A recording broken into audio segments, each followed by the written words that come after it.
Aadmi party leader and member of parliament Raghav Chaddha has raised the return of Maharaja Ranjit Singh's throne to India.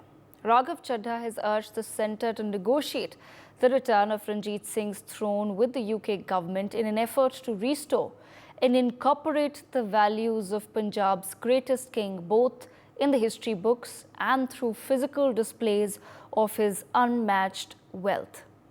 While the demand to return one stolen artifact of India is not new, it does give us the opportunity to educate ourselves on why the throne is a significant symbol of the man who last sat on it and ruled Punjab. Let's take the photographs on the screen. Between 1805 and 1810, Hafiz Muhammad Multani, a renowned goldsmith, created this splendid golden throne for the Maharaja of Punjab as a symbol of the grandeur of his court. This throne is unlike any other, as you can tell. It is covered in a thick sheet of gold and is heavily ornamented. The throne's base has two tiers of lotus petals, which are symbols of purity and have been often seen as a part of Hindu architecture and sculptures. And I will take you, of course, through more photographs. This is the backrest of the throne, showing the details of floral designs and the gold pins, all very intricately carved into actual gold. This is all real gold. Here's another photograph of the back, and you can once again see the sort of exquisite craftsmanship that went into creating one crucial symbol of Maharaja Ranjit Singh's court. Here's another photograph of a sunflower-shaped elbow rest with a woven seat and a yellow silk velvet backrest. This throne also became a symbol of Basant, the color yellow, which was known to be a favorite at the Maharaja's court. Unfortunately, if any Indian today wants to see the throne of Maharaja Ranjit Singh, they will have to visit London. The throne, one of the most exquisite symbols of Ranjit Singh's court and grandeur, was taken from the Lahore treasury after the annexation of Punjab by the British East India Company in 1849. In 1853, the throne was sent to Calcutta, and from there it was shipped to London to be displayed at the India Museum in Leadenhall Street. In 1879, the throne was permanently transferred to the Victorian Albert Museum, where it continues to be till date. However, the throne of Ranjit Singh is not his only possession looted by the British. Many people may not be aware, but Maharaja Ranjit Singh was the last owner of the famous Kohinoor diamond. He took possession of the gem in 1813, and it was under his rule that the Kohinoor gained the fame that it did. But you can't imagine the circumstances under which the British took the fortunes of Ranjit Singh. The British knew that they had to wait for the demise of Ranjit Singh before they could ever plot to strike Punjab.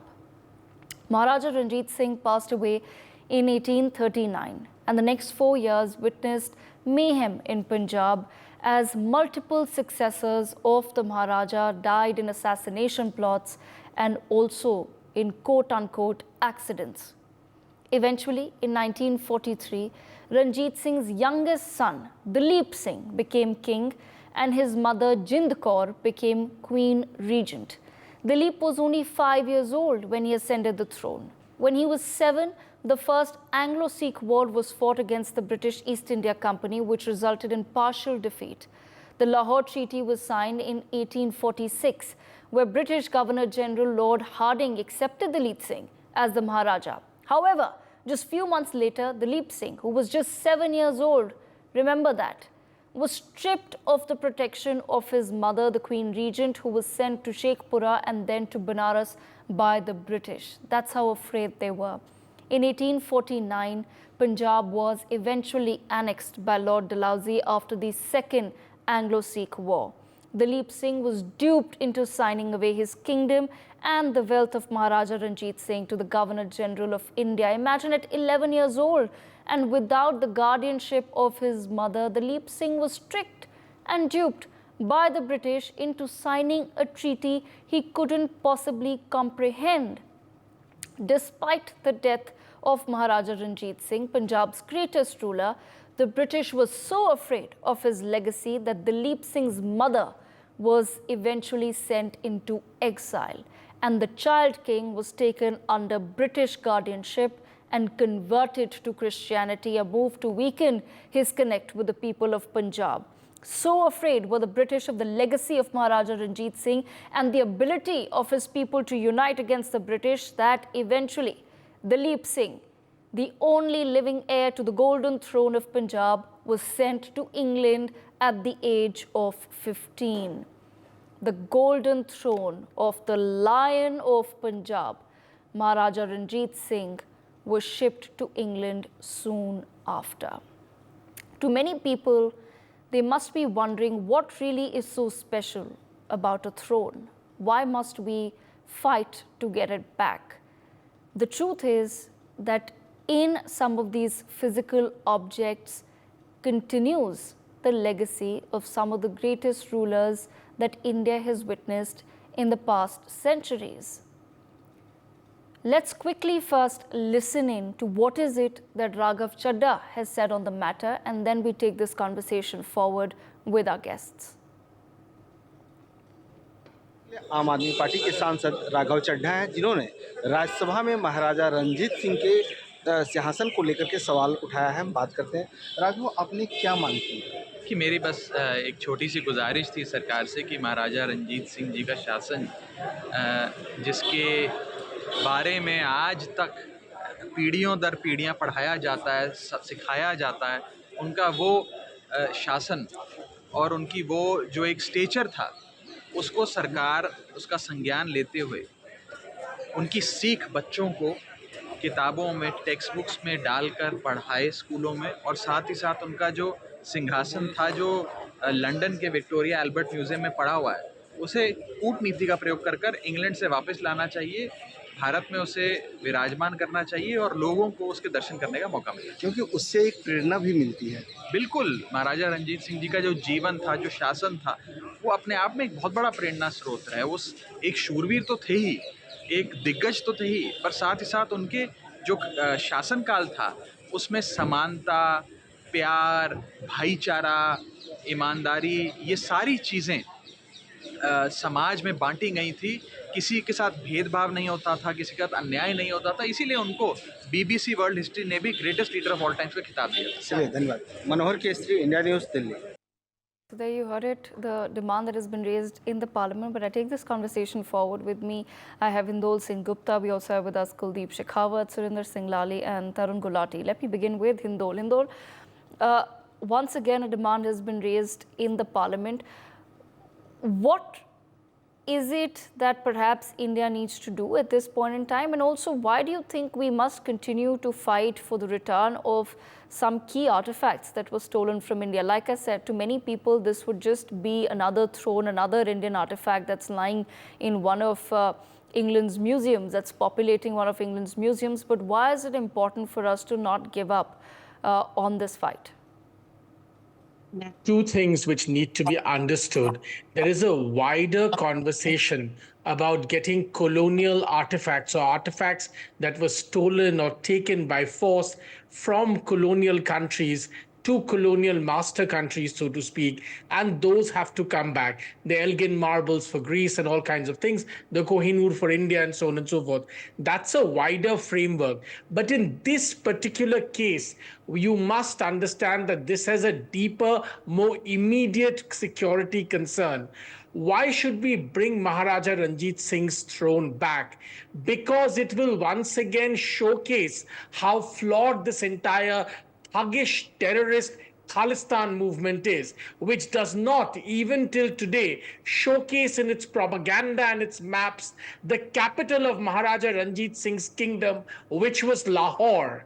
The great kingdom that he created was Lahore, and yet this absolutely ghastly Khalistan movement today demands all kinds of parts of India, but never the Pakistani parts. When this throne comes back to India, India will be able to underline and highlight that the great Punjabi legacy of Maharaja Ranjit Singh belongs to the whole of India culturally, and yet the kingdom that he created actually had its capital in Lahore. And if this ghastly, dastardly Khalistani movement had any honesty, it would showcase that region as part of its demands, and it never does. We should not only get this throne back, we should also make it a point to highlight and use the return of this throne against this horrific Khalistani movement that's reared its snake head once again.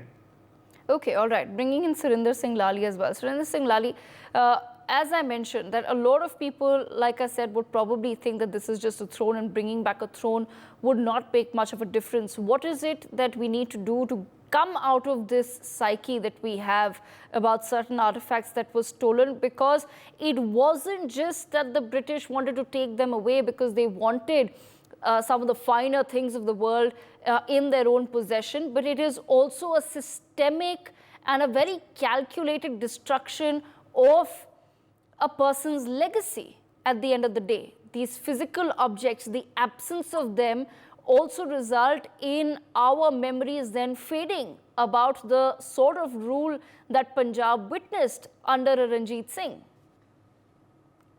Thank you, Devika, and please allow me, through your prestigious channel, issue an appeal to the 6.7 crore citizens of the United Kingdom, to their moral conscience, that please return it back to the original owner, because end of the day, you looted it. And it's even more unfortunate that in any part of the world, civilized or non-civilized, rich or poor, nobody really wears a loot on their on their head. I mean, 56 countries that they ruled. Now, you asked a very good question that why should it be brought back to India? Amongst many reasons. I have just written 7 of them. First of all, why should any Indian travel all the way to the United Kingdom? You know, why? It's our history, it belongs to us, and you looted it. You took it in deceit. So it should be with us, it belongs to us. It is a great And pardon me, I've also, Surinder Singh Lali, explained the circumstances under which it was taken from a child. Yeah, I'll get to it in the second part, yes, where when they took it from his son in the deal, they said that he can keep his tosha khana. But end of the day, unfortunately, they put him on a very menial pension and kept everything. I'll get to that in the second half. So the first, so it's a great symbol of the Sikh empire. Number 2, the gentleman he was a very short stature, he had poke marks on his face, he couldn't see from one eye, and yet he ruled over 200,000 miles. He was a Maharaja who had passion for life and also the ability to conquer, and in those days had the mindset and the wisdom to beat the Afghans. He's an accomplished statesman and a ruler. He was secular to the point where it was only 10% of the population then under the Sikh rule was Sikhs, 8 to 10%. 80% was Islamic and 10% were Hindus. And yet he did not resort to any sort of conversion of any kind. I mean, so much so that a group of Persian Jews took refuge. They came from Persia, then from the area called Mashab. And wanting to escape persecution, they came and settled in 1839 in the then Sikh Empire. So from what I've understood, that the Britishers were scared of him because, so much so that forget him, they even didn't want to, part with his belongings, including the Golden Throne. I remember, Devika, when America left Afghanistan, they were on many channels, and I happened to be on one channel, CNN, and they were all over the place that nobody's been able to, beat the Afghans, beat the Soviets, and beat the British, or beat now the Americans who left, who came, who fought with Taliban and left Afghanistan to Taliban. They were misinformed. Maharaja Ranjit Singh conquered Afghanistan and he ruled over it. Now, the second part, Devika, what you said, that his son, as you said, I don't need to repeat, that end of the day, it was, they dealt with an 11-year-old child who they fooled. And Lord Mountbatten was another individual after whom we have a hill station named. He was so obsessed about it that when he acquired, he didn't even want to give it back. He tried to pull a smart one with even the British Empire and the East India Company in the United Kingdom. So he started to write excuses that it's too huge and I need permission from the top. So please allow me to complete, because who would let somebody that beautiful go? But when he failed, then he went to Calcutta and he got a replica made out of it of wood, which he kept with him, and then he took it to United Kingdom, which in 1990 was bought for 9,000 pounds, 7,000 pounds by a Sikh NGO group.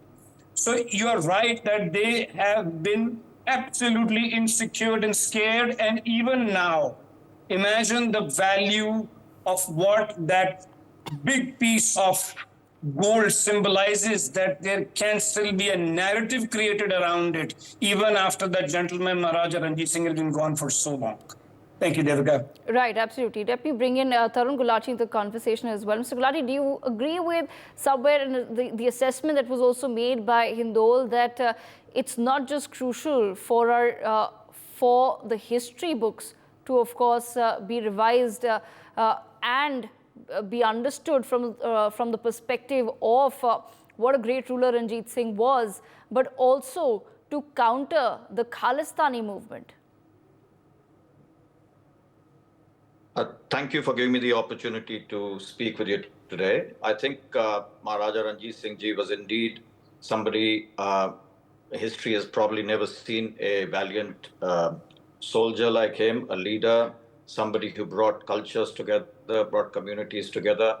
As a leader, he was secular and indeed, ruled vast parts of what most rulers have never probably achieved. So he's somebody certainly who should be revered, and the children of today should know about his valor, his bravery, his leadership, and his secular qualities, which today perhaps many leaders are missing. So certainly history books need to be revised in terms of bringing back the artifact. Restitution dialogues are important, and indeed this throne certainly is one which dialogue should begin to bring it back.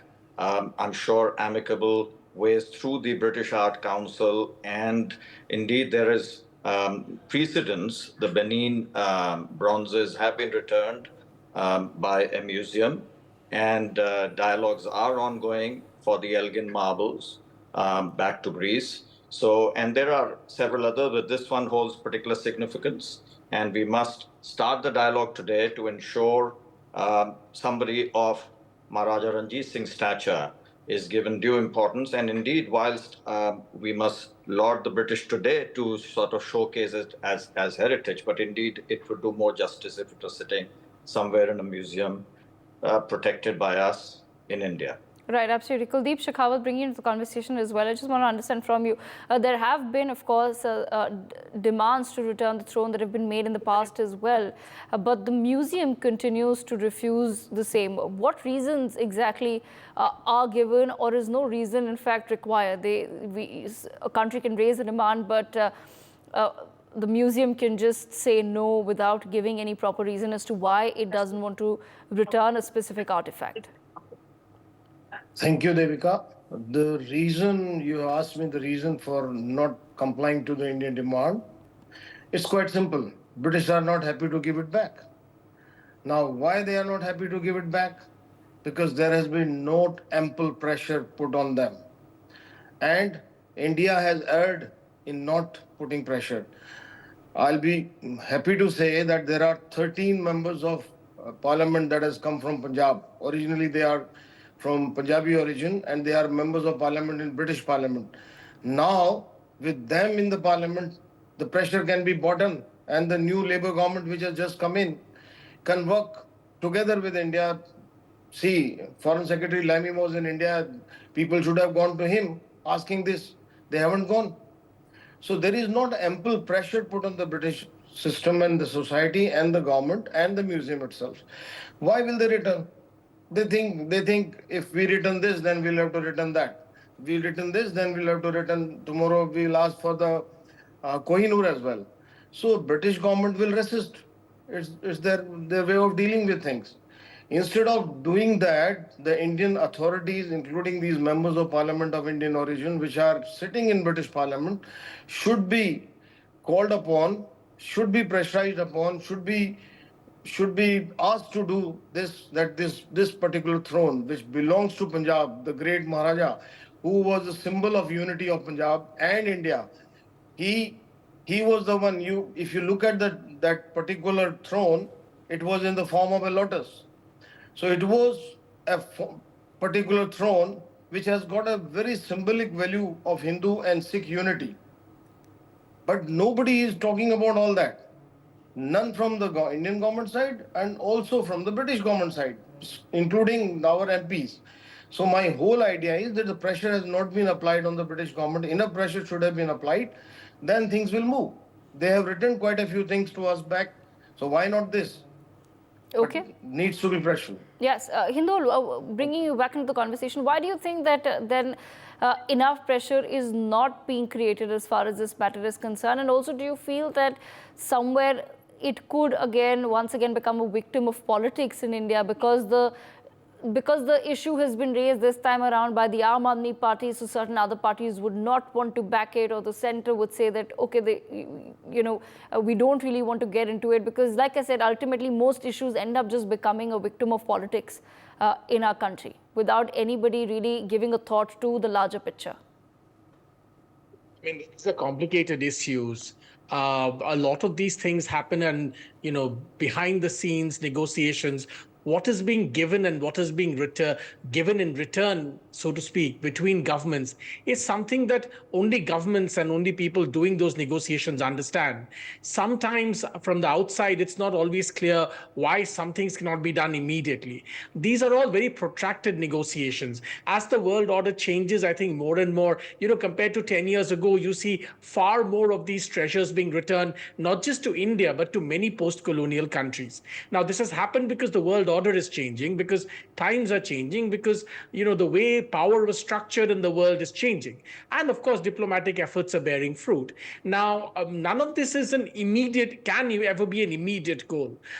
These are all long-term things, and I think governments ought to, like the Indian government ought to, keep working towards them, but none of this can be an immediate goal, because there are many layers to such negotiations, and like I said, what is actually being given and what is actually being received at what level is very hard for outsiders to tell beyond the actual government negotiators who are dealing on this. Right, absolutely. Bringing in Surinder Lali as well. Surinder Lali, your thoughts on the same. Why do you think that enough pressure is then not being created? And is there a worry that this too would end up becoming a victim of politics?